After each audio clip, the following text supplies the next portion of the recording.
लाल किताब का कोई एक ऐसा उपाय बताइए जिससे धन, सुख और समृद्धि का खजाना खुल जाए। देखिए, लाल किताब में बहुत छोटे छोटे उपाय हैं, बड़े सरल हैं। आपकी प्रिडिक्शंस के हिसाब से 2026 हमारे देश के लिए कैसा रहेगा? तो 2026 में ये जो मुस्लिम कंट्री, ये मुस्लिम संगठन और मिलिट्री ऑर्गेनाइजेशन बनाएंगे मिलकर, और उससे विश्व को खतरा और ज्यादा बढ़ेगा। मूलांक 1 से लेकर 9 तक 2026 कैसा रहने वाला है आम जनता के लिए? कायदे में रहोगे तो फायदे में रहोगे। ये जनरल प्रिंसिपल अगले साल के पूरा का पूरा लागू होता है। वैदिक एस्ट्रोलॉजी और लाल किताब है, इन दोनों में क्या डिफरेंस है? जो हमारी वैदिक ज्योतिष है वो भचक्र पे 360 डिग्री का, और 12 राशियां होती हैं, तो हर राशि 30 डिग्री की। लाल किताब क्या कहती है?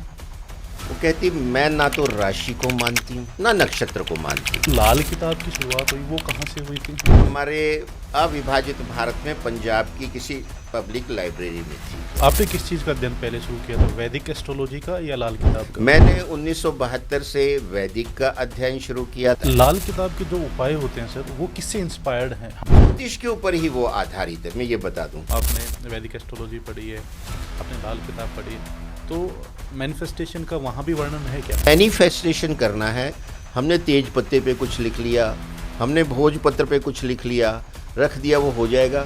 नहीं होगा। नमस्कार दोस्तों, मैं हूं डॉक्टर हिम्मत भारद्वाज। कैसे हैं आप सब? उम्मीद करता हूं आप सब अच्छे से होंगे। साथियों, आज की जो पॉडकास्ट है वो एक मास्टर क्लास है। जी हाँ, आज हमारे जो गेस्ट हैं वो है one and only doctor Rakesh Kathuria ji, जो कि वैदिक एस्ट्रोलॉजी और लाल किताब के एक्सपर्ट हैं। और इनकी प्रेडिक्शंस इतनी स्टिक जाती, अभी हाल ही में बिहार के जो इलेक्शन हुए थे उनके बारे में उन्होंने प्रेडिक्ट कर दिया था कि कौन सीएम बनने वाले हैं। ट्रंप के केस में भी ऐसा ही हुआ था। इनकी प्रेडिक्शंस जबरदस्त जाती है। और 2025 जब शुरू हुआ था तब भी इन्होंने बताया था कि 2025 हमारे देश के लिए कैसा रहने वाला है। अब 2026 शुरू होने वाला है, तो हमने बहुत डेप्थ में इनसे पूछा है कि 2026 हमारे देश के लिए कैसे रहने वाला है। और हम सब के लिए मूलांक 1 से लेकर 9 तक बहुत डेप्थ में और डिटेल में हमने बात की है कि 2026 आप सब के लिए कैसे रहने वाला है। साथ ही लाल किताब के बहुत सारे उपाय हमने डिस्कस किए हैं जो कि आपकी हेल्थ, वेल्थ और करियर में बहुत बहुत बड़ा परिवर्तन ला सकते हैं। तो इस पॉडकास्ट को आपको अंत तक जरूर देखना है। आज हैं हमारे साथ डॉक्टर राकेश कथुरिया जी। डॉक्टर राकेश कथुरिया सर, बहुत बहुत स्वागत है आपका THB पॉडकास्ट में। धन्यवाद। कैसे हैं सर आप? मैं बिल्कुल ठीक हूँ, आप कैसे हैं? मैं बहुत बहुत अच्छा हूँ। और सर, मैंने आपके बहुत सारे पॉडकास्ट देखे, आपकी जो प्रिडिक्शंस हैं बड़ी गजब की जाती है और बड़ी स्टिक जाती हैं। अभी हाल ही में जो बिहार को लेकर आपने प्रिडिक्ट किया था कि नीतीश जी ही सीएम बनेंगे, और वैसा ही हुआ। कुछ समय पहले आपने ट्रंप के बारे में भी जी हाँ। प्रिडिक्ट किया था। तो ज़बरदस्त आपकी प्रिडिक्शन रहती हैं। सर, मैं आपसे जानना चाहता हूँ कि जो 2025 गया हमारे देश के लिए बहुत अच्छा नहीं गया। टेररिस्ट अटैक हुए हैं, कहीं बाढ़ आई, कहीं प्लेन क्रैश हुआ है, और अभी भी नवंबर चल रहा है, दिसंबर आने वाला है।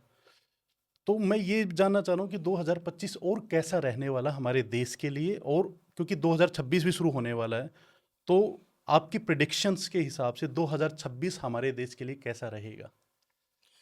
देखिए, ये 2025 हमारे देश के लिए ही नहीं, अगर हम देखें तो पूरे विश्व के लिए बड़ा ही डिस्टर्बिंग और नेगेटिव ईयर गया है। और इससे पूरे विश्व में मानवता को बहुत ज़्यादा तकलीफ हुई है। जगह जगह नेचुरल कैलेमिटीज़ हुई हैं, जंगलों में आग लगी है, भूकंप आए हैं, सुनामी आई है, लैंडस्लाइड हुई हैं, ज्वालामुखी फटे हैं। ये तो प्रकृति की आपदा थी। इसके अलावा आप देखिए कितने भयंकर युद्ध हुए हैं। यूक्रेन और रशिया का तो चल ही रहा है, अभी भी चल रहा है। हमास और इजराइल का। हम्म। मतलब हजारों हजारों लोग मारे जा रहे हैं जो निर्दोष हैं, जिनका इससे कोई वास्ता नहीं है। और ये चंद लोगों की ईगो के कारण और अपनी धर्मांधता के कारण ऐसा हो रहा है। पाकिस्तान ने हमारे यहाँ पहलगाम में बहुत ही शर्मनाक उग्रवाद किया। मानवता पे कलंक है ये, और मजबूरी में भारत को जो है आक्रमण करना पड़ा। पर हमारे प्रधानमंत्री, सेनाएं बहुत ज़्यादा दूरदर्शी हैं कि मानवता को ज़्यादा नुकसान ना हो, बहुत ही लिमिटेड रेंज में वो युद्ध हुआ। 2025 का वर्ष अगर हम न्यूमेरो से देखें तो इसका टोटल 9 आता है, और ये मंगल का अंक है। और मंगल क्या है?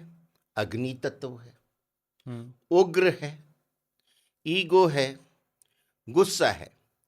तो हमने इस वर्ष में देखा कि प्रकृति भी गुस्से में और उग्र रही है। जगह जगह जंगलों में आग लगी है, बहुत भयंकर जो है तूफान आए हैं, फ्लड हुए हैं, भूकंप आए हैं, सुनामी आई है, लैंडस्लाइड हुई है, गांव के गांव दब गए हैं उसके अंदर, और जबरदस्त मानवता को इसका नुकसान उठाना पड़ा है। उधर ये उग्रता का अंक है। जितने देशाध्यक्ष हैं बड़े बड़े देशों के, सबकी ईगो क्लैश हो रही है। न्यू इकोनॉमिक ऑर्डर डेवलप हो रहा है वर्ल्ड में, न्यू स्ट्रेटेजी ऑर्डर डेवलप हो रहा है, और आपस में भयंकर युद्ध जगह जगह हो रहे हैं, जैसे यूक्रेन और रशिया का, हमास और इजराइल का। हालांकि छोटा सा उनमें समझौता हुआ, लेकिन वो तुरंत टूट गया। इजराइल ने अटैक किया ईरान पे, ईरान ने अटैक किया इजराइल पे, यूएस ने अटैक किया ईरान पे, और मजबूरी में भारत को भी, जो पाकिस्तान ने बहुत शर्मनाक जो आतंक फैलाया पहलगाम में, धर्म पूछ के लोगों को मारा गया। आज 21वीं शताब्दी में इससे बड़ा मानवता पे कलंक नहीं हो सकता, और जिनकी सोच ये है वो वाकई मानवता पे कलंक हैं, और पूरे विश्व को इस बात पे गौर करना चाहिए अगर भविष्य को और संसार को सुरक्षित रखना है। मजबूरी में भारत को आक्रमण करना पड़ा, पर हमारी सेनाएं बड़ी दूरदर्शी हैं। बहुत ही लिमिटेड रेंज में सिर्फ 4 दिन में जो है युद्ध की समाप्ति पाकिस्तान के घुटने टेकने की वजह से हुई, और भारत का जो पर्पज था वो सॉल्व हुआ। लेकिन सबसे बड़ी दुखद बात ये है कि आस्तीन के सांप देश में भी हैं। व्हाइट कॉलर, जिनको हम डॉक्टर कहते हैं, जिनको हम नेक्स्ट टू गॉड कहते हैं, जो मरते इंसान को बचाने के लिए हैं, वो लोग मांस एकड़ के लिए बारूद, गोलियां और तरह तरह के हथियार इकट्ठे कर रहे हैं। ये भी मानवता पे बहुत बड़ा कलंक है कि डॉक्टर ये काम कर रहे हैं। तो अब हम किस पे विश्वास करें? भाई, हमारा जो शत्रु देश है वहां तो हम अपने सैनिक डिप्लॉय कर देंगे बॉर्डर पे, हम उस पे वॉच रखेंगे ड्रोन से, अपने मिलिट्री जो वार प्लेन है, हमारी नेवी है। लेकिन हर मोहल्ले हर गली में अगर कुछ इस तरह के तत्व हैं कि वो अपने ही देश को बर्बाद करना चाह रहे हैं, तो फिर उस पे कैसे नजर रखें?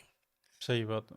और हमें इसको सोचना होगा, अगर हम जिस देश में रहते हैं उसके प्रति हम वफादार नहीं हैं, जिस थाली में खाते हैं उसमें छेद करते हैं, रहते यहाँ हैं, सारी यहाँ की हवा, पानी, मिट्टी सब कुछ यहाँ की है, गवर्नमेंट की सब्सिडीज यहाँ की हैं, सुरक्षा हमारी पुलिस और सेना की है, और गुण आप दूसरे कंट्रीज के गा रहे हो। ये बड़ी विचित्र बात है। और इसी तरह हम 2026 का देखते हैं। ये साल जो है, अगर न्यूमेरो से देखें तो 1 का अंक आता है, 1 का अंक सूर्य का है। अब सूर्य तो ग्रहमंडल का राजा है, और राजा जो है वो देशाध्यक्षों को रिप्रेजेंट करता है 1 नंबर, यानी फिर ईगो क्लैश। इस साल में भी जो हम परिस्थितियां देख रहे हैं कि जो शनि है वो मीन राशि में है, कुंभ में राहु है, सिंह में केतु है। तो कोई भी ग्रह जब चलते हैं विचरण कर रहे हैं, गोचर कर रहे हैं, या तो वो इनके कभी समसप्तक हो जाते हैं, कभी षडाष्टक हो जाते हैं, या कभी इनके साथ इनकी राशि में आ जाते हैं, फिर समस्याएं बनी हुई हैं। और सबसे शुभ जो ग्रह है वो गुरु है। हम्म, उससे हमें रक्षा आती है, कृपा आती है, बचाव होता है। लेकिन गुरु खुद अतिचारी हैं। अभी वो कर्क राशि में गए। अतिचारी क्या होता है? अतिचारी मतलब बहुत ज्यादा स्पीड से चलना, जो आपकी नॉर्मल स्पीड है आप उससे ना चल के रेस लगा रहे हो, दौड़ के जा रहे हो। हम्म, अतिचारी का मतलब ये होता है। जी। और गुरु अतिचारी हैं। उन्होंने अपना मिथुन राशि से कर्क राशि में प्रवेश किया, और अभी वो कर्क राशि में वक्र गति से चल रहे हैं, यानी उल्टे चल रहे हैं, रिवर्स गियर में चल रहे हैं। और वो 5 दिसंबर को फिर मिथुन में आ जाएंगे, और फिर वो वक्र गति से चलेंगे, फिर वो सीधी गति से चलेंगे, और 1 जून को वो अपनी उच्च राशि कर्क में प्रवेश करेंगे, और 30 अक्टूबर को 2026 को वो वहां से आगे सिंह राशि में चले जाएंगे, फिर वहां आगे जाके फिर वक्री होंगे। यानी गुरु जो है वो या तो अतिचारी हैं या वक्र गति में हैं। तो उनसे कोई ज्यादा प्रकृति में सहायता नहीं मिल पा रही। गुरु कृपा से ही हमारी समस्याओं का निदान होता है। तो गुरु भी हेल्पलेस हो गए हैं। इस वजह से जो 2026 का वर्ष है वो भी डिस्टर्ब है। और फिर जो हमारी विक्रम संवत आती है 2083 प्रारंभ होगी, जो 20 मार्च को शुरू होगी। तो जो उसमें आकाशीय मंडल में एक मंत्रिमंडल बनता है हमारी वैदिक ज्योतिष के आधार पे। मतलब आपने देखा देश में तो मंत्रिमंडल बनता ही है, जी जी जी। आकाश में ज्योतिषीय बनता है जो पूरे नेचर को और घटनाक्रम को नियंत्रित करता है। हम्म, और उस संवत जो 2083 2083 उसका नाम ही रौद्र है। अब रौद्र तो विध्वंसकारी ही होगा। अच्छा, उसमें ग्रह मंडल के राजा सूर्य को कोई रोल नहीं मिला है। यानी इस संवत वर्ष का राजा तो गुरु है, और गुरु अतिचारी चल रहा है। और जो इसका मंत्री है वो मंगल है। मंगल तो सेनापति होता है। अब जब मंगल ही आपका मंत्री हो गया, वो तो आपको युद्ध के लिए उकसाने ही वाला है। गुरु की नहीं सुनने वाला है वो। और सशेष भी गुरु है। मेघेश जो है वो चंद्रमा है, दुर्गेश चंद्रमा है। धादेश जो है वो भी गुरु है, रशेष बुध है। तो इस तरह मतलब पूरा जो आकाशीय मंत्रिमंडल है संवत 2083 का, उसमें ग्रह मंडल के राजा सूर्य को कोई रोल ही नहीं मिला है। ये काफी जो है ना विरोधाभास है। अगर न्यूमेरो से देखते हैं तो ये तो सूर्य का वर्ष है। अगर हम अपने विक्रम संवत से देखते हैं तो उसमें सूर्य का कोई रोल ही नहीं दिया गया है, और वो रौद्र है। तो इस तरह से जो 2026 का है, आपको डिफरेंट वर्ल्ड ऑर्डर देखने को मिलेंगे। उदाहरण के तौर पे अभी कुछ दिन पहले की बात है कि सऊदी अरेबिया के प्रिंस सलमान यूएसए गए थे। तो वहाँ यूएस के प्रेसिडेंट ट्रंप ने उनको अपना non NATO major ally declare किया है। यानी उनको विशेष स्पेशल स्टेटस दिया है, जबकि वो नेटो के मेंबर नहीं है। नॉन नेटो कह के उनको स्पेशल स्टेटस दिया, और उनको बहुत ये F-35 प्लेन और बड़ी बड़ी डील्स हुई हैं। तो वो एक अलग ही मिलिट्री ऑर्डर आ रहा है जो मिडल ईस्ट पूरे को अफेक्ट करेगा, क्योंकि इसका मतलब बहुत क्लियर है कि मिडल ईस्ट में सऊदी अरेबिया की दादागिरी को सर्टिफाई किया गया।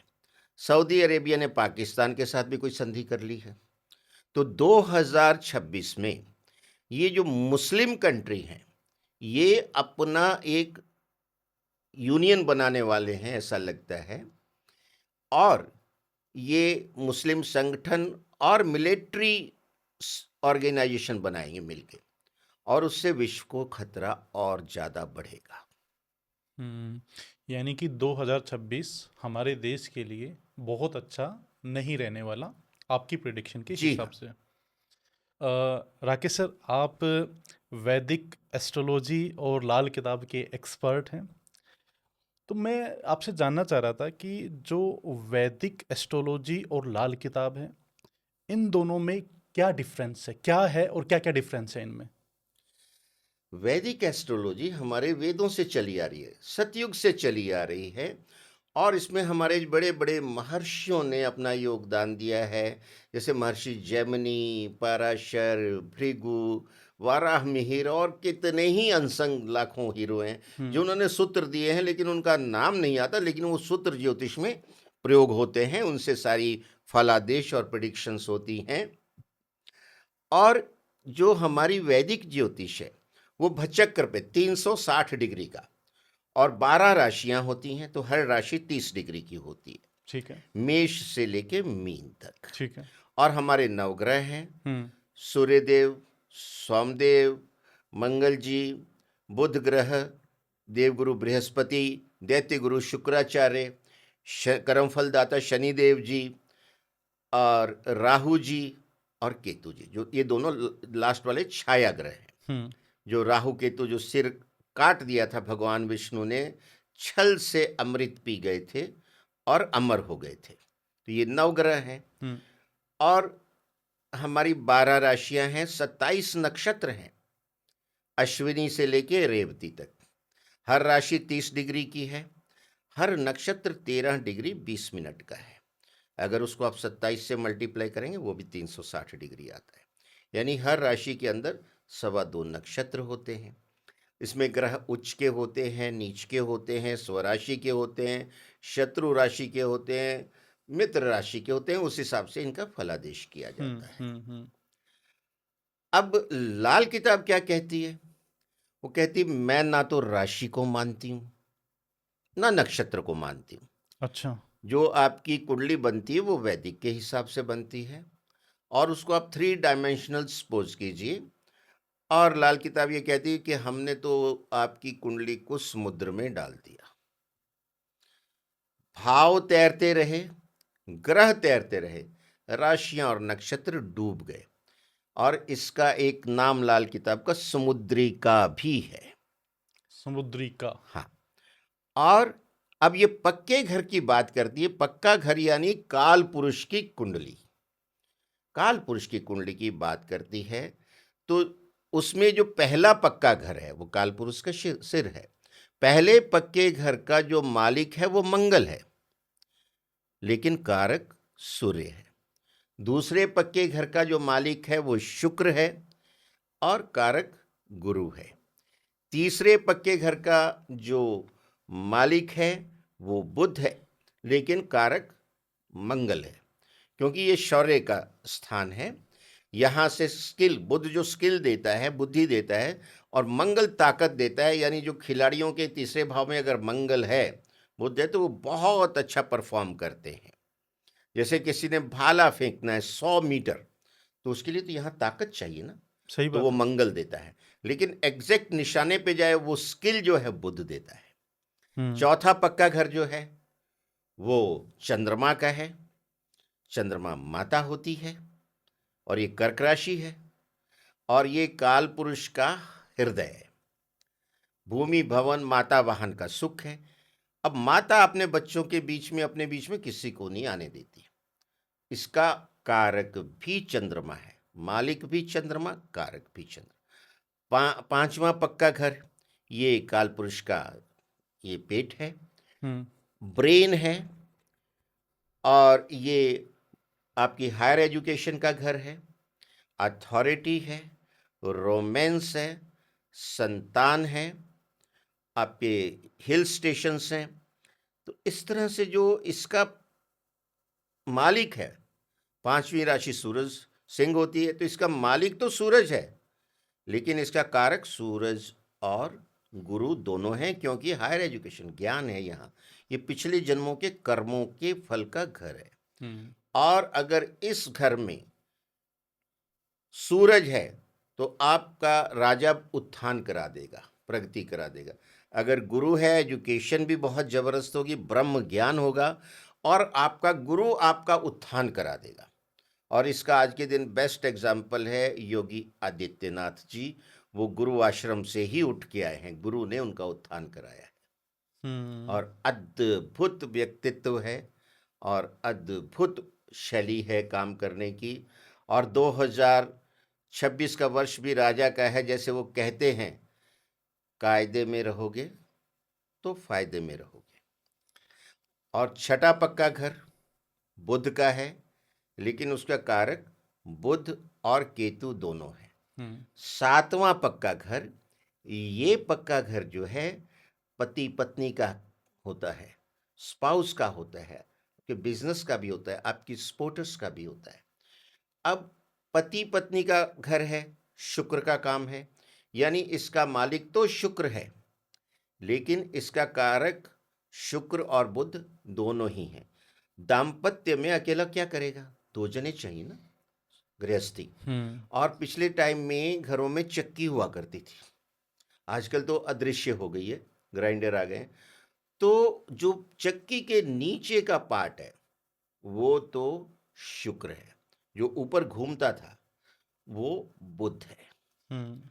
तभी कबीर जी ने कहा कि संसारिकता है, चलती चक्की संसार की, देख कबीरा रोए, दो पाटन के बीच में साबुत बचा न कोई। हम्म। ये वो चक्की है। हम्म।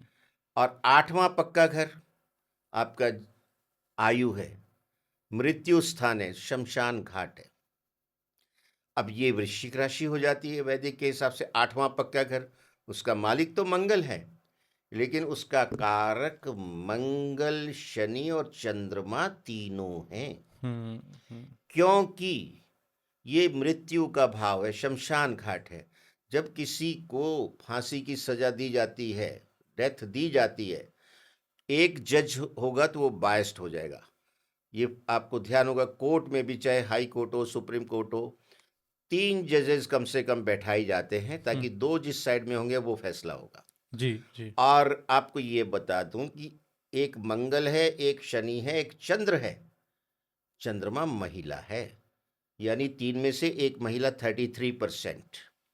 और आज जो हमारे देश में कानून पास हुआ है कि पार्लियामेंट में, विधानसभाओं में 1/3 लेडीज होंगी, जो वन नेशन वन इलेक्शन के साथ शुरू होगा। हम्म। यहां से ये वो बात आती है कि क्यों 1/3 होंगी।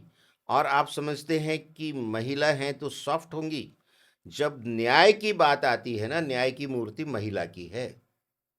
हम्म। और न्याय की पराकाष्ठा को हम पता है क्या कहते हैं, दूध का दूध, पानी का पानी। और ज्योतिष में दूध और पानी चंद्रमा को रिप्रेजेंट करते हैं। हम्म। तो जब माँ का निर्णय होता है वो बिल्कुल सटीक होता है। सही बात है। राकेश सर, आपने बताया कि जैसे वैदिक एस्ट्रोलॉजी की जो शुरुआत हुई थी वो हुई थी सतयुग से। जो लाल किताब की शुरुआत हुई वो कहाँ से हुई थी?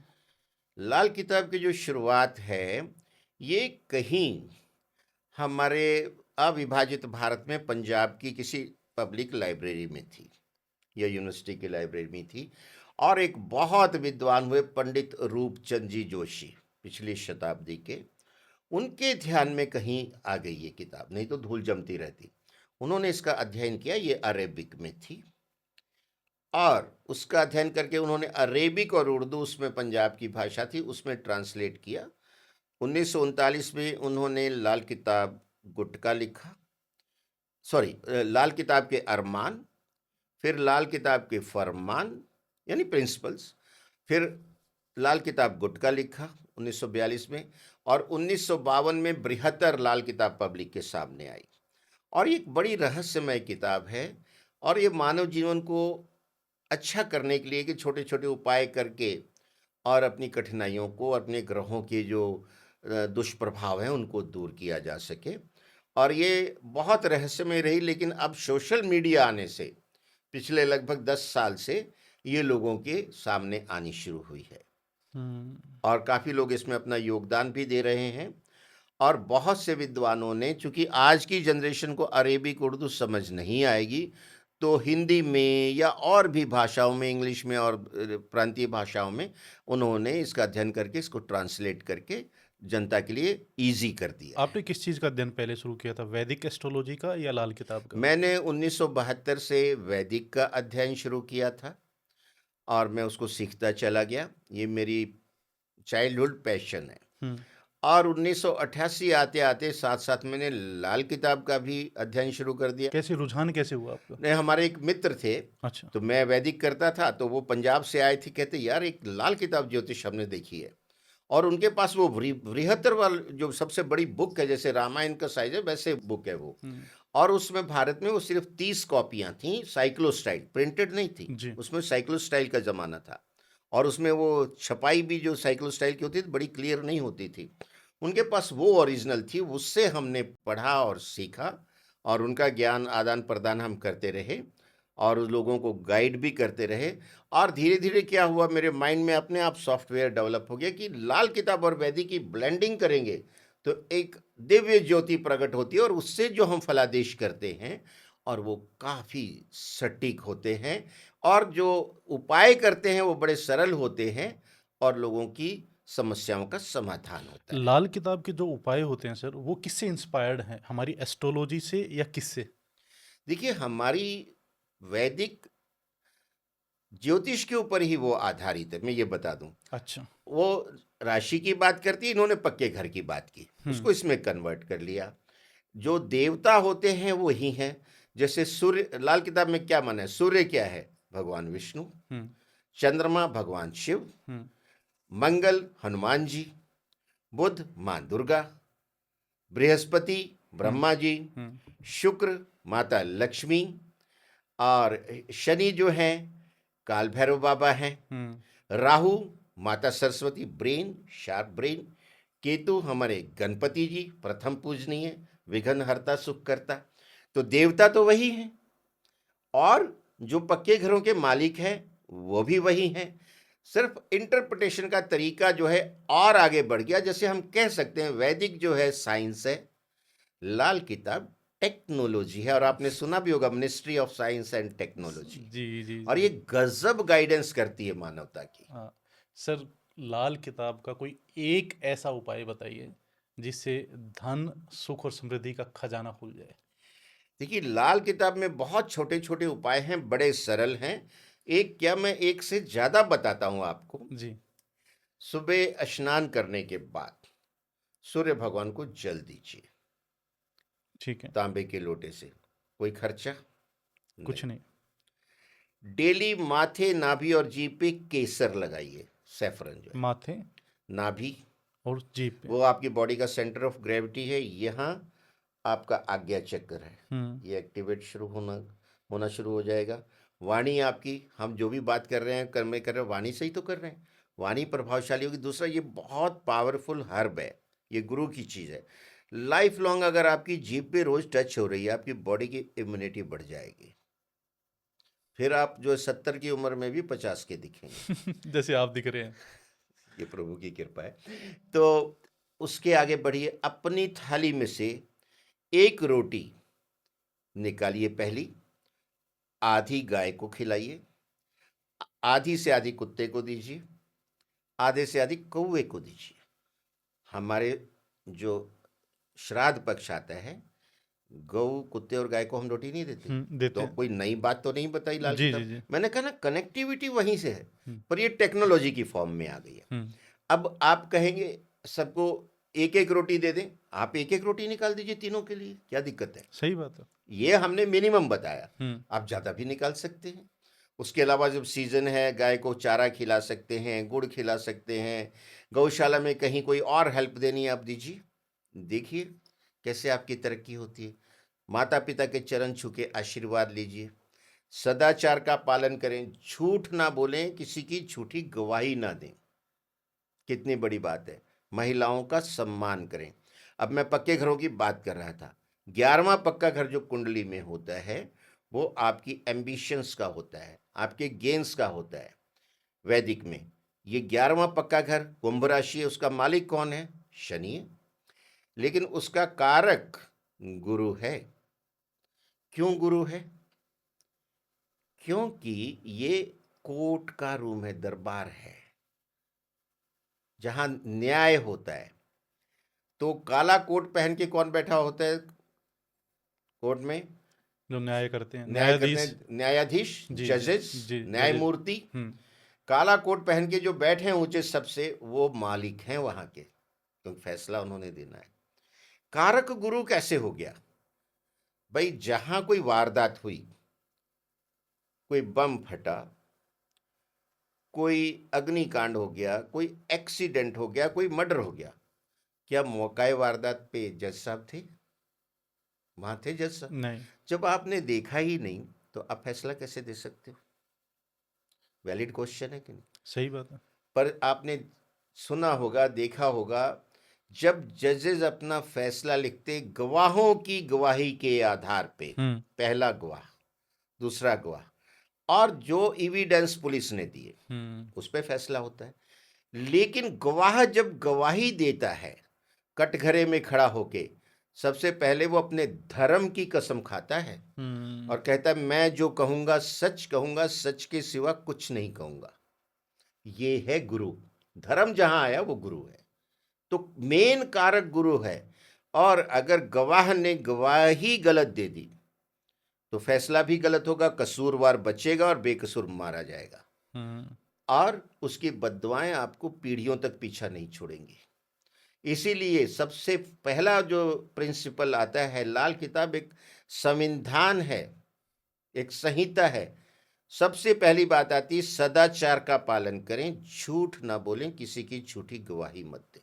समझ आया क्यों कहा गया? सारी नियति ही बदल जाएगी अगर इसका उल्लंघन हुआ, और आज यही हो रहा है प्रैक्टिकली। ये बड़ा दुखद है। तो लाल किताब की जो मैंने आपको 3-4 छोटे छोटे उपाय बताए हैं, कीजिए, आपकी दशा और दिशा बदलने लगेगी। ये उपाय बहुत सहज भी हैं, सरल भी हैं, इसीलिए शायद टेकन फॉर ग्रांटेड भी ले लिए जाते हैं। जी हाँ, काफी हद तक। आप कहे कि आज मैं गौ माता को रोटी डाला है, कल मेरी तो लॉटरी निकल जाएगी। It should be life long. मेरे से हमेशा लोग पूछते हैं सूरज को कितने दिन जल देना? मैं कहा जितने दिन तुमको वो लाइट और एनर्जी देते रहो, मीन्स लाइफ लॉन्ग। आपको लाइट एनर्जी भी तो आ रही है, सब कुछ आपको विटामिन डी मिल रही है, आपको कॉन्फिडेंस मिल रहा है, आपकी विल पावर बढ़ रही है, आपकी आंखों की ज्योति बढ़ रही है, और आपका स्टेटस बढ़ रहा है जहां आप हैं। ऑफिस में बॉस आपके लिए सूरज है। आपके ऑफिस में सूरज, अपने बॉस से रिलेशन अच्छे होंगे, आपको प्रमोशन जल्दी मिलेगी, अच्छी असाइनमेंट मिलेगी। आप पॉलिटिक्स में हैं, पॉलिटिक्स तो जो ग्रह मंडल का राजा सूर्य है, वहां जो हेड हैं, पता लगा प्रधानमंत्री की नजरों में अच्छे आ गए तो आपको कैबिनेट बर्थ मिल जाएगी, अच्छी असाइनमेंट मिल जाएगी। तो यहां तक ले जाते हैं ये उपाय। इसको मामूली मत समझिए। लोग बड़ा सहज 2-4 दिन किया छोड़ देते हैं। और सूर्य आपकी आत्मा है।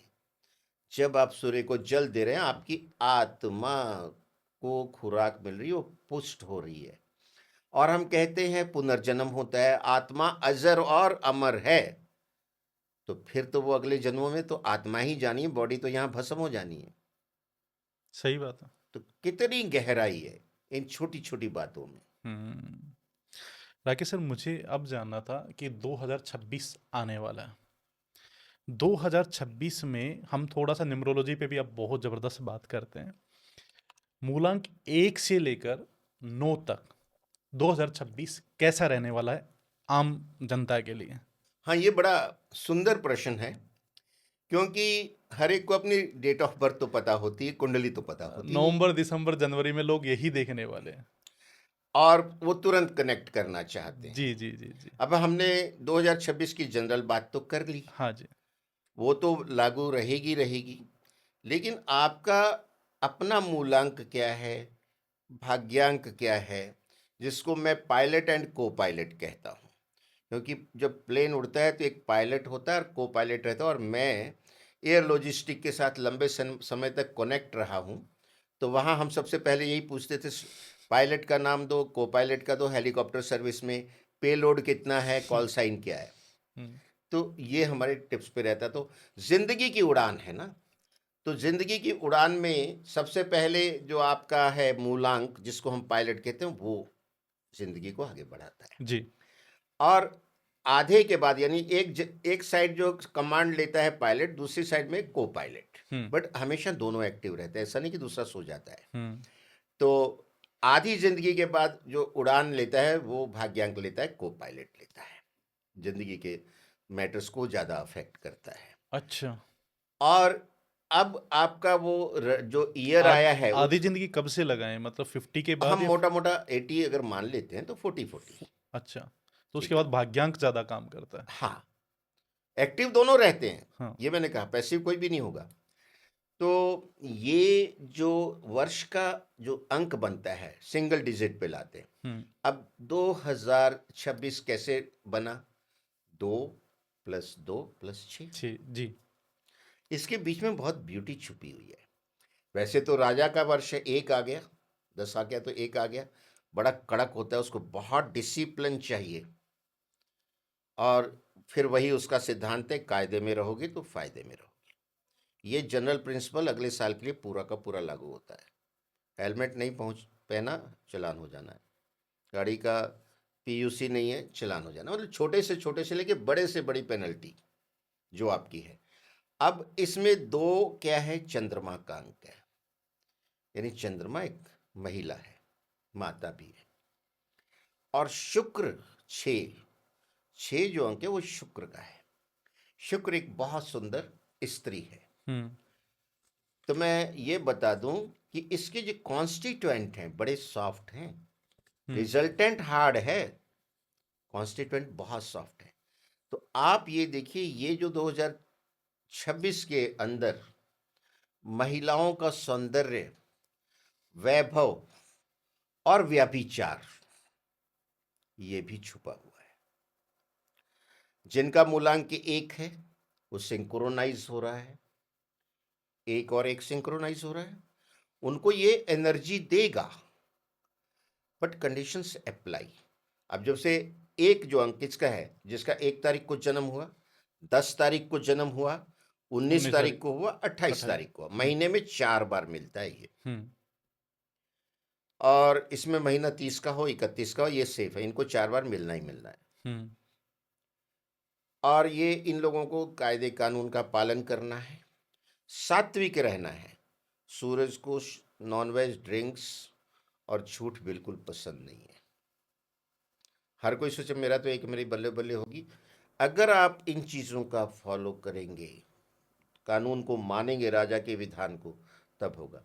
और 1 नंबर वालों के लिए शनि का रंग काला है तो काले कपड़े ना पहने, राहु का रंग नीला है तो नीले कपड़े ना पहने, अवॉइड करें। येलो के सारे शेड्स वो पहन सकते हैं। और जो है येलो के शेड्स और ऑरेंज के शेड्स, जिनको हम अपना गेरुआ रंग भी बोलते हैं, भगवा बोलते हैं, वो सब इनको बहुत सूट करने वाले हैं। और इनकी प्रमोशन रुकी है, कोई इनका सरकारी काम रुका है, वो इनका हो जाएगा। हुँ, और कई बहुत से गवर्नमेंट कॉन्ट्रैक्टर्स होते हैं, हुँ, वो उनको गवर्नमेंट के कॉन्ट्रैक्ट अच्छे मिल जाएंगे, उनको हायर ऑप्स का काफ़ी सपोर्ट अच्छा मिल जाएगा। और जो पॉलिटिशियंस हैं 1 नंबर वाले, उनके लिए भी बहुत अच्छा रहने वाला है। हो सकता है कि मंत्रिमंडल में फेरबदल हो तो मंत्री पद मिल गया। तो इस तरह की संभावनाएं हैं, लेकिन सावधानियां साथ में अपेक्षित हैं। Terms and condition apply. Yes, terms and conditions apply, किसी भी चीज़ को ग्रांटेड नहीं लेना है। हुँ, और नंबर 2 चंद्रमा का है, माता है आपकी। तो 2 नंबर वाले 11, हुँ, 20 और 29, इनको भी 4 बार मिल गया महीने में, इसका टोटल 2 आता है। माता के चरण छू के आशीर्वाद लेते रहिए, यहीं से आपको स्ट्रेंथ आ जाएगी। महिलाओं का सम्मान कीजिए। और ये दूध है, अगर हम देखें चंद्रमा दूध है, पानी है, इसका वेस्टेज मत कीजिए। और भगवान शिव को आप जो है जल और दूध से अभिषेक करते रहिए, नमः शिवाय का जाप करते रहिए, सफ़ेद चीज़ों का जैसे चावल और दूध का दान देते रहिए। तो आपके कार्य बहुत अच्छे चलेंगे, क्योंकि चंद्रमा को सूरज सपोर्ट देता है।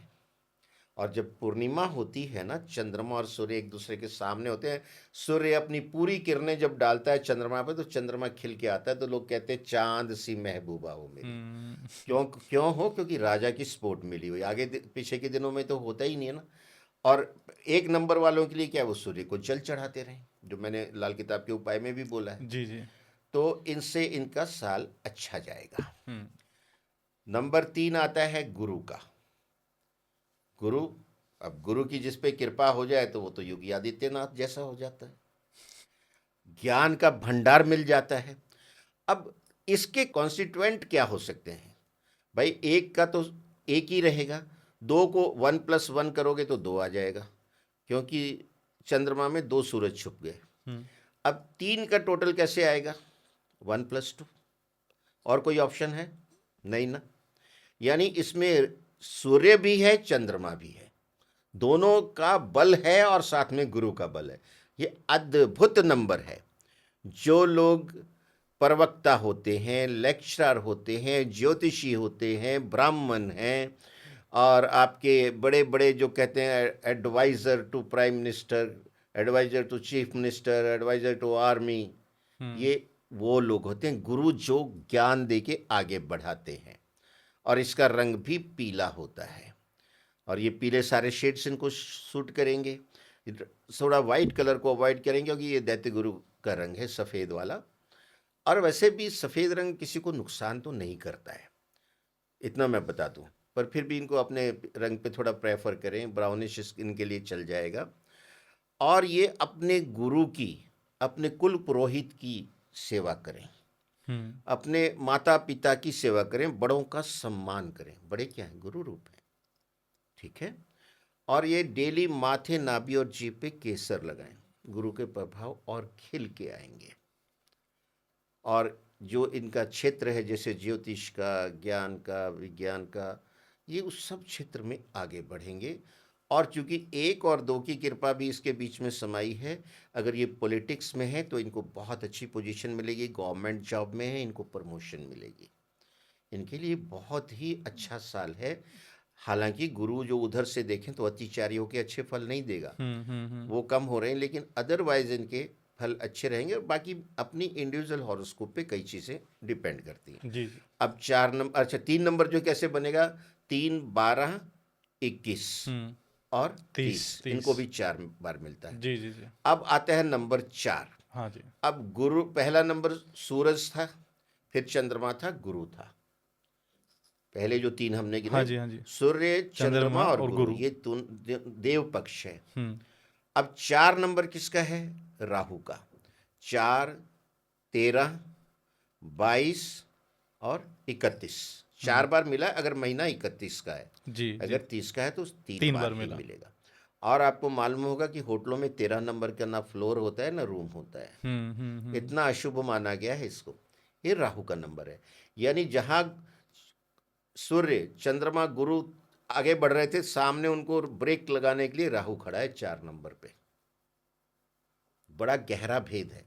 इस 4 नंबर पे राहु खड़ा है, और इसी राहु ने अमृत का कलश छीनने की कोशिश की थी, तो सूर्य, चंद्रमा और गुरु वो कलश को लेके भागे थे। और जहां जहां उस अमृत कलश की बूंदें गिरी, प्रयागराज, हरिद्वार, उज्जैन, नासिक, और ये वहां कुंभ का मेला लगता है। हाँ जी। हाँ जी। हाँ जी। यानी जहां देव पक्ष इकट्ठा हुआ नहीं, सामने शत्रु के रूप में राहु खड़ा होता है। यहाँ काउंटिंग में भी वही सीक्वेंस आता है। और राहु का रंग नीला है, शार्प ब्रेन है, और ये उल्टी खोपड़ी भी है। अगर सीधी चल जाए तो बहुत बेनिफिट देती। जिनके राहु शुभ फल देता है उनको रातों रात जो है राजा बना देता है। ऐसा भी देखा गया है कि जो मतलब बहुत इग्नोर्ड है कोई MP या MLA, अगले दिन फेरबदल में पता लगा मंत्री बन गया। कोई एग्जांपल है सर? एग्जाम्पल मैं इसके और तरह से दूंगा आपको, लेकिन राजा को भी जरूरत पड़ने पे राहु से कंप्रोमाइज करना पड़ता है। और बहुत दफे ऐसा होगा, जो रूलिंग पार्टी है वो देवपक्ष कहा जाएगा, जो अपोजिशन है वो राहु कहा जाएगा, विधर्मी जो हैं वो राहु कहे जाएंगे एस्ट्रोलॉजी में। तो आपको याद होगा कि जब मनमोहन सिंह प्रधानमंत्री थे और nuclear non proliferation treaty sign करनी थी, जो कि अगर नहीं करते तो बहुत सी सैंक्शन USA ने और इंटरनेशनल लगी हुई थी, वो साइन करनी मस्त थी न्यूक्लियर एनर्जी की। और उस समय बहुमत में थी UPA की गवर्नमेंट, लेकिन जैसे ही ये बात आई, कम्युनिस्ट कहते हैं हम इस पर सपोर्ट नहीं करेंगे। वो कहते हैं हम सपोर्ट विथड्रॉ करते हैं। अगर उस केस में ये प्रस्ताव पार्लियामेंट में रखा जाता तो सरकार गिर जाती। अब उन्होंने, मनमोहन सिंह ने कहा अपोजिशन लीडर से मदद लेनी है। उसमें अपोजिशन लीडर हो गए थे अटल जी। उनको उन्होंने बुलाया। अब अटल जी तो, मनमोहन सिंह तो क्या थे, डमी प्राइम मिनिस्टर थे। जी जी जी। और वो जनता का सपोर्ट लेके बनते थे, शुरू से संघर्षरत रहे हैं। हाँ जी हाँ वो जी। इन चीज़ों को, और हमेशा जैसे आज जो है अपोजिशन, वो देश के विरुद्ध हर बात करता है। लेकिन बीजेपी की खासियत ये रही, लंबे समय तक अपोजिशन में थे हमेशा, फिर भी वो देश हित की बात करते थे और जहां जरूरत आती थी सकारात्मक सपोर्ट देते थे गवर्नमेंट को। तो अटल जी से उन्होंने पूछा कि आप भी अपोजिशन में वोट देंगे, कम्युनिस्ट भी देंगे, और ये प्रस्ताव तो पास होगा नहीं, और फिर हमारी ट्रीटी नहीं होगी तो देश तो खटाई में पड़ जाएगा, क्योंकि वो सारी सैंक्शन है। तो अटल जी ने कहा अब चिंता मत कीजिए,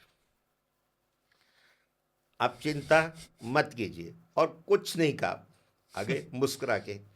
और जिसमें वोटिंग शुरू हुई, अटल जी ने इशारा किया, बीजेपी के सारे एमपी वॉकआउट कर गए, सरकार मेजोरिटी में जीत गई। तो जब भी बहुत संकट हो, राजा को राहु से मदद लेनी पड़ी। ले लेनी चाहिए, राहु सपोर्ट करता है। तो हम बात जो राहु की कर रहे हैं, राहु का रंग नीला है, और वास्तव में आज की दुनिया राहु काल से ही पास हो रही है, राहु का युग है, राहु विशालकाय है।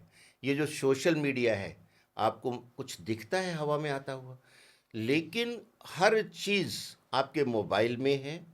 आज यूट्यूब ने, फेसबुक ने, ये सब चीज़ों को, ये सारे के सारे राहु के विस्तृत रूप हैं, जो कि एक जगह बात होती है दुनिया के हर कोने में पहुंचती है क्षण भर में। और तभी कहा है, राहु को विशालकाय माना गया है, यानी राहु पूरे विश्व में फैला हुआ है। और आज की पूरी सोशल मीडिया और ये इलेक्ट्रॉनिक्स राहु का खेल है और बुध का खेल है। वाणी और उसको आगे प्रेजेंटेशन और आगे एक्सपेंशन फैला देना। यूट्यूब में एक बात फ्रैक्शन ऑफ सेकंड में पूरे वर्ल्ड में जाती है। तो इस साल जो यूट्यूबर हैं, सोशल मीडिया से जुड़े लोग हैं, जिनका 4 नंबर है, उनकी प्रोग्रेस बहुत अच्छी होने वाली है। लेकिन वो भी राजा के कायदे को मान के चलें और झूठ ना बोलें। राहु को भी झूठ से बड़ी नफरत है, और नीले वस्त्र, काले वस्त्र, डार्क कलर के वस्त्र उनको काफ़ी अच्छे सूट करेंगे। वो येलो एंड वाइट रंग को अवॉइड करें तो उनके लिए ज़्यादा अच्छा होगा। और बड़ा प्रोग्रेसिव ईयर है, वो राजा की सहायता लेके आगे बढ़ें। मीन्स कायदे में रहोगे तो फायदे में रहोगे, उसको फॉलो करते हुए। अब हम बात करते हैं 5 नंबर नंबर की। की। और ये भगवान ने हमें हथेली में भी 5 नंबर ही दिए हैं, 5 उंगलियां इसको समेट लेती हैं। 4 इधर, 4 उधर, जो बीच में आया वो 5। ये बुध है, बुध का अंक है। और हम कहते भी हैं कि न्यूमेरोलॉजी में 3 हॉरिजेंटल लाइन, 3 वर्टिकल लाइन बनती हैं और 2 डायगोनल बनती हैं, और उनकी जो सेंटर में आता है ना, जो वो 5 होता है। तो अगर वो 5 मिसिंग है तो जो सेंटर की 9-5-1 की लाइन है वो कंप्लीट नहीं होगी। जो डायगोनल 4-5-6 की लाइन है वो कंप्लीट नहीं होगी। 2-5-8 की लाइन कंप्लीट नहीं होगी। मतलब एक 5 मिसिंग होने से 3 लाइनें आपकी बेकार हो गई। जो मेन राजयोग बन रहे थे, वो 5 सब में इन्वॉल्व है। यानी अगर आपकी कुंडली में 5 नहीं है, 5 नंबर मिसिंग है आपके डेट ऑफ बर्थ में, तो आपको लाइफ का पूरा बेनिफिट नहीं आएगा। और 5 के लिए 5, 14, 23 और उसके बाद 32 तो होता ही नहीं है। यानी 5 वाले सिर्फ 3 बार आते हैं महीने के जी अंदर। जी। और ये बैलेंसिंग नंबर है, लेजन का नंबर है, आज की सोशल मीडिया का नंबर है। इस नंबर के लोग जो हैं प्रोफेसर, टीचर, ज्योतिषी, प्रवक्ता, वकील, बहुत प्रभावशाली होते हैं और उनको लोग फॉलो करते हैं। उनकी बुद्धि बड़ी तेज होती है। और इसका रंग हरा है। तो अगर 5 नंबर आपके हॉरोस्कोप में नेम में क्या बोलते हैं, ये आपकी न्यूमरोलॉजी मिसिंग है, हाँ। तो आप जो है एक मेटल चेन की हरे डायल की घड़ी पहने। दूसरा इसका ये आता है कि आप जो है अपने नाम के जो स्पेलिंग है उसमें थोड़ा एडजस्टमेंट करके उसको 5 पे ले आए। और लाल किताब का जो एक उपाय है बुध के लिए बहुत पावरफुल, आप जो है अपने नाक में छेदन करवा लें 96 आवर के लिए, और चांदी की तार रखवा लें 96 आवर या 96 डेज अगर आप कर सकते हैं, तो बुध आपका बहुत अच्छा हो जाएगा। ये साल बुध वालों के लिए भी, 5 वालों के लिए भी बहुत अच्छा है। 1 नंबर का पूरा सपोर्ट है, 1 नंबर राजा है, तो बुध जो है युवराज है, किंग एंड प्रिंस। तो आप ये देखिए उनके लिए बहुत फेवरेबल है। इस साल का पूरा बेनिफिट लें।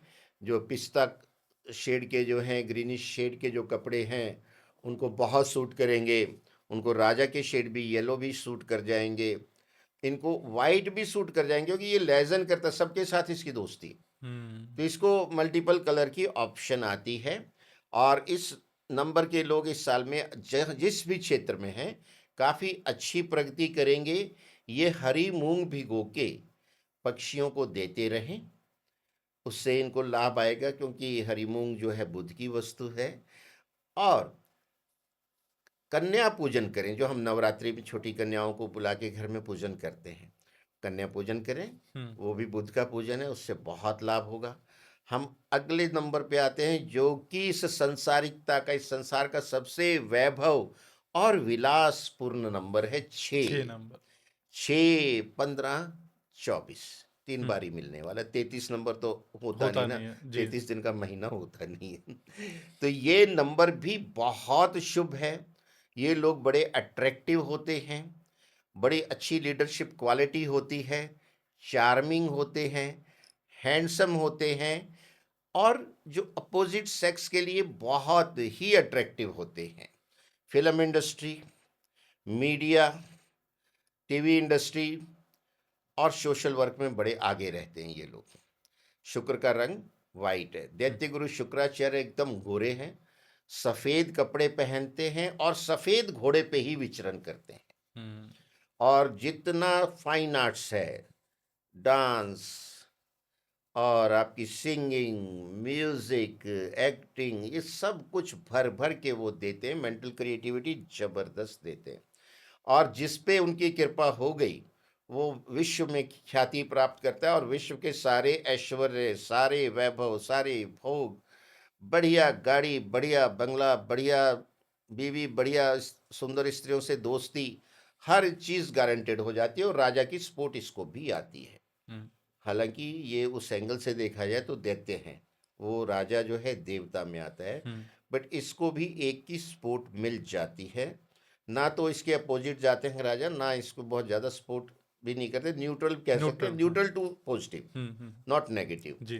तो इस साल में जो मीडिया से जुड़े हैं, फिल्म इंडस्ट्री से जुड़े हैं, और ब्यूटी प्रोडक्ट से जुड़े हैं, आपके फैब्रिक्स से जुड़े हैं, कॉस्मेटिक्स से जुड़े हैं, सब के लिए साल अच्छा जाने वाला है। पर फिर कंडीशंस अप्लाई, महिलाओं का सम्मान करें। और जो दही है, सफ़ेद चीज़ें हैं, जैसे देसी घी, दही, कपूर, आलू, ये जो है मंदिर में फ्राइडे के दिन टाइम टू टाइम दान करते रहें। महिलाओं का सम्मान करें और जो कायदे कानून है उसका पालन करें, नहीं हुँ, तो राजा की सपोर्ट छिन जाएगी। हुँ। और व्यभिचार से, परस्त्री गमन से बचें। ठीक है।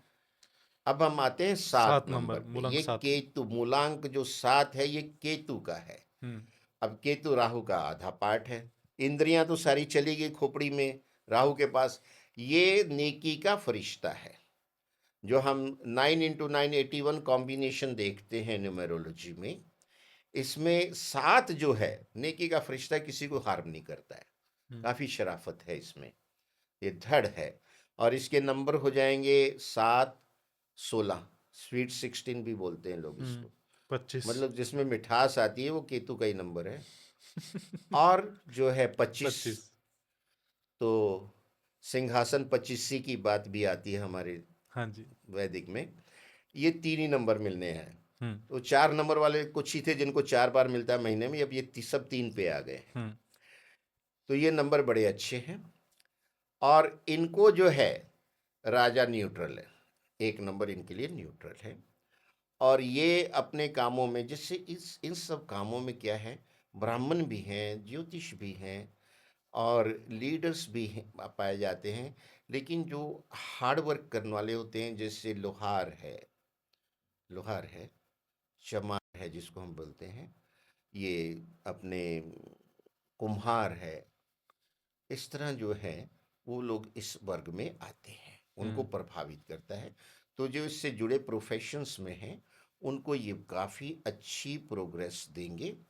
ऐसे लोग भी कायदे कानून का पालन करें। और जो अपंग हैं, क्योंकि ये कट गया ना, हम्म। कटा हुआ है, हम्म। हैंडीकैप, हम्म। उनकी ये समय समय पे मदद करें। और गणेश अथर्व शीर्ष का पाठ करते रहें और गणेश जी के दर्शन टाइम टू टाइम करते रहें, क्योंकि गणेश जी केतु को रिप्रेजेंट करते हैं, क्योंकि हम्म। उनका सिर भी तो कट गया था, जी जी तो जी बाद जी। में उसको इम्प्लांट किया गया ना, हम्म। तो हम्म। वहां से कनेक्शन आता है। जी सर। हम अगले नंबर पे आते हैं, लोग डर जाते हैं, 8 कर्म फलदाता नंबर। शनिदेव जी का 8 नंबर। जी जी जी। लेकिन 8 के भी बड़े ठाठ होते हैं। इसके नंबर 8 है, 17 है और 26 है। हम्म। और ये कोइंसिडेंस है कि 26 तारीख को संसार में बहुत तरह की दुर्घटनाएं टाइम टू टाइम देखी गई हैं, बड़ी दुर्घटनाएं। और 26/11 का जो आतंकवादी हमला बॉम्बे में हुआ था 2008 में, हम्म। वो भी बहुत खतरनाक था। सैकड़ों लोग मर गए, बहुत संपत्ति जो है नष्ट हुई है और देश पे बड़ी भारी चोट थी। हम्म। 2008 भी राजा का अंक था, 1 था उसका टोटल, और 8 तारीख को ये हुआ था। तो ये शनि और सूर्य बहुत फेवरेबल नहीं है। 8 वालों को सावधानी अपेक्षित है। वो सफ़ेद रंग के कपड़े ना पहने, पीले रंग के कपड़े ना पहने, बाकी डार्क कलर के पहने, ब्लूइश, ब्लैकिश, ग्रेइश, ये सब उनको चलेंगे। और ये भी गरीबों की सेवा करें, झूठ ना बोलें, झूठी गवाही ना दें, क्योंकि न्यायकर्ता जो शनि देव जी हैं, कर्म फलदाता, हम्म। उनको इससे बहुत नफरत है। और उसका क्या रिपरकशन है, मैंने इनिशियली बताया आपको, जो 11वें घर के जो कारकत्व में, तो इनके लिए जो है काफ़ी संभल के चलने का साल है। हर तरह से अपनी सावधानी रखें, कोई बड़ा इन्वेस्टमेंट ना करें, कोई बड़ा डिसीजन ना लें इस साल में। लाइफ गोज ऑन, जो चल रहा है चलने दे। चलने दें, सावधानियां रखें, नॉनवेज, एक्स और ड्रिंक से दूर रहें। हम्म। अब हम आते हैं 9वां 9। नंबर, जो लास्ट नंबर है, जो कि इस 2025 का नंबर भी है। हम्म। यानी 9 नंबर जो मंगल का नंबर है, वो राजा को हैंड ओवर कर रहा है चार्ज। 9 का साइकिल होता है, 9 के बाद फिर 1 से शुरू होता है। जी जी जी। यानी जो मंत्रिमंडल जिसको बोलते हैं सेनापति, सेनापति हैंड ओवर कर रहा है राजा को अपना चार्ज 2026 में, हम्म। कि अब आप राजा साहब संभालो, मैंने जो करना था कर लिया। तो अब ये जो 9 नंबर का अंक है, तो 9, 18 और 27, जी। तीनों की टोटल लगाएंगे 9 आएगा, और ये भी 3 ही मिलते हैं। हम्म। और इसका जो रंग है लाल है। इसके देवता हनुमान जी हैं। हम्म। आप हनुमान जी की खूब भक्ति कीजिए, हनुमान चालीसा, सुंदरकांड, और जो हनुमान जी के जो झंडे आते हैं वो मंदिर में समर्पित कीजिए। और हनुमान जी को टाइम टू टाइम मिठाई का, हलवे का भोग लगवाइए। और सदाचार का पालन करें, झूठ ना बोलें, झूठी गवाही ना दें। हनुमान जी इस चीज़ के बहुत जो हैं खिलाफ हैं। और महिलाओं का सम्मान करें, क्योंकि हनुमान जी को सीता माता की रक्षा के लिए ही माना गया है, वहीं से सब आगे सीक्वेंस चला। महिलाओं का बहुत सम्मान करें और अपना जो भी काम है पूरी ईमानदारी से करें। इनको लाल रंग के कपड़े, पिंक कलर के कपड़े, अब चूंकि ये मित्रवत है राजा से, तो राजा के पीले कपड़े भी इनको सूट करेंगे, चंद्रमा के सफ़ेद कपड़े भी इनको सूट करेंगे। तो ये जो है बंदरों को, खास करके रेड फेस मंकी, जो लाल मुंह बंदर हैं, उनको गुड़ और गेहूं समय समय पे खिलाते रहें। और इनका साल भी ये अच्छा निकलेगा। ये सेना में हैं, पुलिस में हैं, जुडिशियरी में हैं, खेलों में हैं। खेलों में भी इसका बहुत बड़ा रोल होता है मंगल का। उसमें ये एक्सेल करेंगे, क्योंकि हमेशा सेनापति को राजा जो है सपोर्ट देता है और सेनापति राजा को सपोर्ट देता है। दोनों मिलके बहुत आगे बढ़ते हैं। ये साल भी इनके लिए बहुत शुभ है। जी सर। तो हमने मूलांक 1 से लेकर मूलांक 9 तक की सबकी बात कर ली। राकेश सर, बीच में शनिदेव की बात आई थी कि जब भी कुछ भी हमारे साथ में गलत होता है, हमें लगता है कि हम शनिदेव हमसे रुष्ट हैं, है ना? बहुत लोगों को डर भी लगता है शनिदेव से। तो कुछ ऐसे उपाय हैं जिससे शनिदेव मतलब खुश हो जाएँ, तुरंत खुश हो जाएँ? जी हाँ, जी। बहुत सरल उपाय हैं शनि देव जी को खुश करने के। पहला है सदाचार का पालन करें, झूठ ना बोलें, किसी की झूठी गवाही ना दें, महिलाओं का सम्मान करें, नॉन वेज एग्स और ड्रिंक से दूर रहें। ये बहुत बड़ा उपाय बता रहा हूं मैं, शनिदेव जी की कृपा का। अब शनिदेव जी का पक्षी कौवा है, हमने पहले भी जिक्र किया था। कौवे को कुछ ना कुछ खिलाते रहें, जैसे रोटी है, बिस्किट है, गांठिया है, ये सब चीज़ें खिलाते रहिए। गरीबों की, खास करके जो मजदूर हैं, जो पसीना बहा के रोजी रोटी कमाते हैं, जिनको काम मिल गया दिहाड़ी की तो रात को उनको रोटी मिलती है, ऐसे लोगों की मदद करें। इनके लिए कहीं बड़ी कंस्ट्रक्शन अगर हो रही है, एक दिन पहले नोटिस दे के भाई अगले दिन हम यहाँ लंगर लगाएंगे, आपको खाना खिलाएंगे, अगर आपके क्षमता है तो।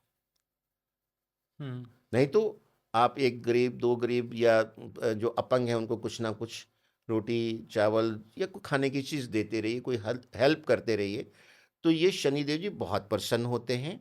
दूसरा, शनिवार शाम को आप शनि मंदिर में जाइए और एक लोहे की कढ़ाई, सरसों का तेल लोहे की कढ़ाई में डालने के बाद आप अपना फेस उसके ऊपर लेके जाइए। आपको तेल के अंदर आपके फेस का रिफ्लेक्शन दिखेगा। फिर अपनी हथेलियाँ यूँ कीजिए, तेल के अंदर हथेलियाँ दिखेंगी। फिर आप यूँ कर दीजिए, रिवर्स साइड दिखेगी। आपने अपनी छाया देख ली, ये बन गया छाया पात्र। It is nothing but today's Aadhaar card, biogeneric. Shanidev ji के सामने वो समर्पित कीजिए और उनको प्रेरित कीजिए कि हे कर्म फलदाता, हे ब्रह्मांड के महान्यायाधीश, अपना नाम गोत्र जैसे हम पूजा में बोलते हैं, बोल के कि हमसे जाने अनजाने जो गलती भूल पाप हुआ उसके लिए हम क्षमा मांगते हैं, प्रायश्चित करते हैं, हम आपके बच्चे हैं, हम पे कृपा कीजिए। और फिर वहाँ शनि का मंत्र है, ओम शम शनिश्चराय नमः, उसका जाप कीजिए और देखिए चीज़ें अच्छी होने लगेंगी। राकेश सर, बीच में मेरी भी एक क्यूरियोसिटी बनी कि 2-3 बार योगी आदित्यनाथ का नाम आया है। इनके पॉलिटिकल करियर को लेकर आप क्या कहना चाहेंगे? कुछ रिप्लेसमेंट की तैयारी चल रही है वैसे? मैं एक चीज़ बता दूं कि मोदी जी ही आएंगे 2029 में। वन नेशन वन इलेक्शन की जो बात हो रही है वो तो सारी सर्वदल सहमति से मतलब होगा। 2029 में बिल्कुल जो आपकी प्रिडिक्शन है, मोदी जी मोदी दोबारा? जी ही आएंगे और प्रचंड बहुमत से आएंगे। अच्छा जी। जो इतना अच्छा जो काम हो रहा है लोग देखते और समझते हैं। जी, जी। और उसके कुछ समय बाद 2031-32 में मोदी जी अपना सिंहासन छोड़ेंगे और योगी जी अगले प्रधानमंत्री होंगे, क्योंकि योगी जी की कुंडली में जबरदस्त राजयोग है। 2024 के अक्टूबर से उनकी कुंडली में शुक्र की महादशा शुरू हुई है, जो कि सबसे लंबी होती है सभी ग्रहों में, 20 साल की, 2044 तक चलेगी। और शुक्र उनके लाभ स्थान में बैठा है और ये उनके कर्म भाव का स्वामी है, पराक्रम भाव का स्वामी है। उसके साथ मंगल भी बैठा है, उसको बल दे रहा है। तो ये बहुत ही स्पष्ट दिखता है।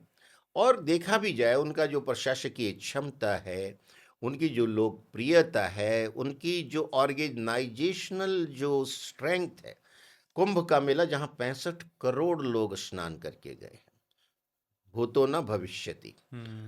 और जो है स्टार प्रचारक होते हैं, जिस प्रांत में भी वो प्रचार करने जाते हैं उनका जो स्ट्राइक रेट है बहुत हाई है।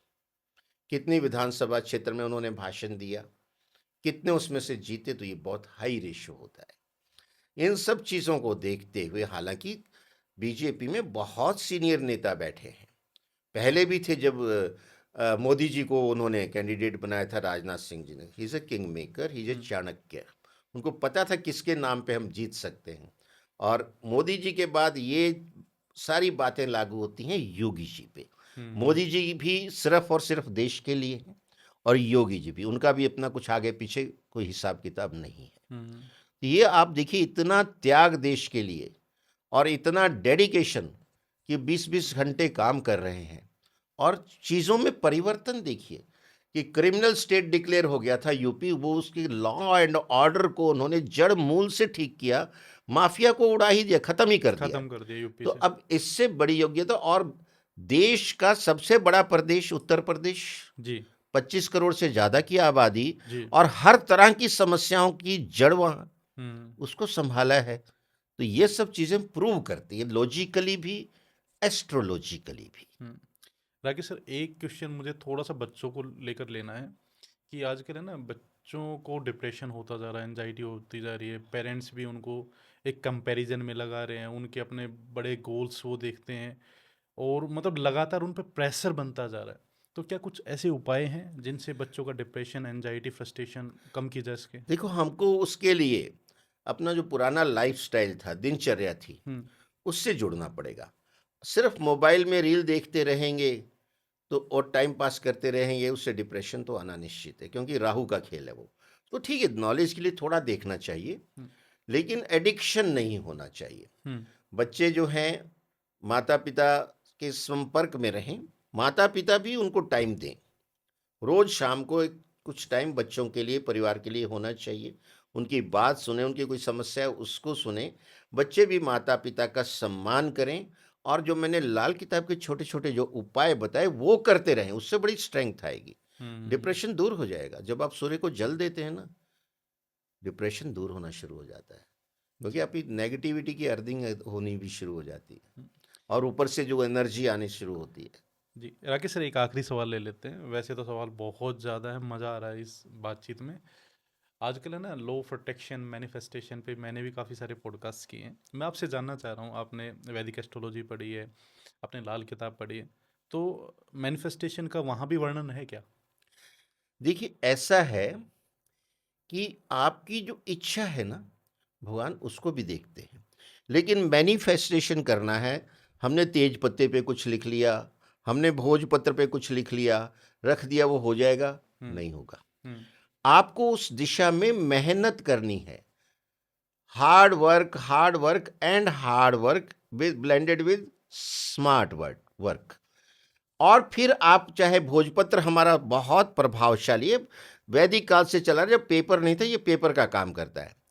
आप जो है, भोजपत्र पे भी अपनी इच्छा लिख के, हम्म उसको फोल्ड करके अपने घर के मंदिर में प्रभु के चरणों में रख दीजिए, लेकिन उस दिशा में मेहनत कीजिए।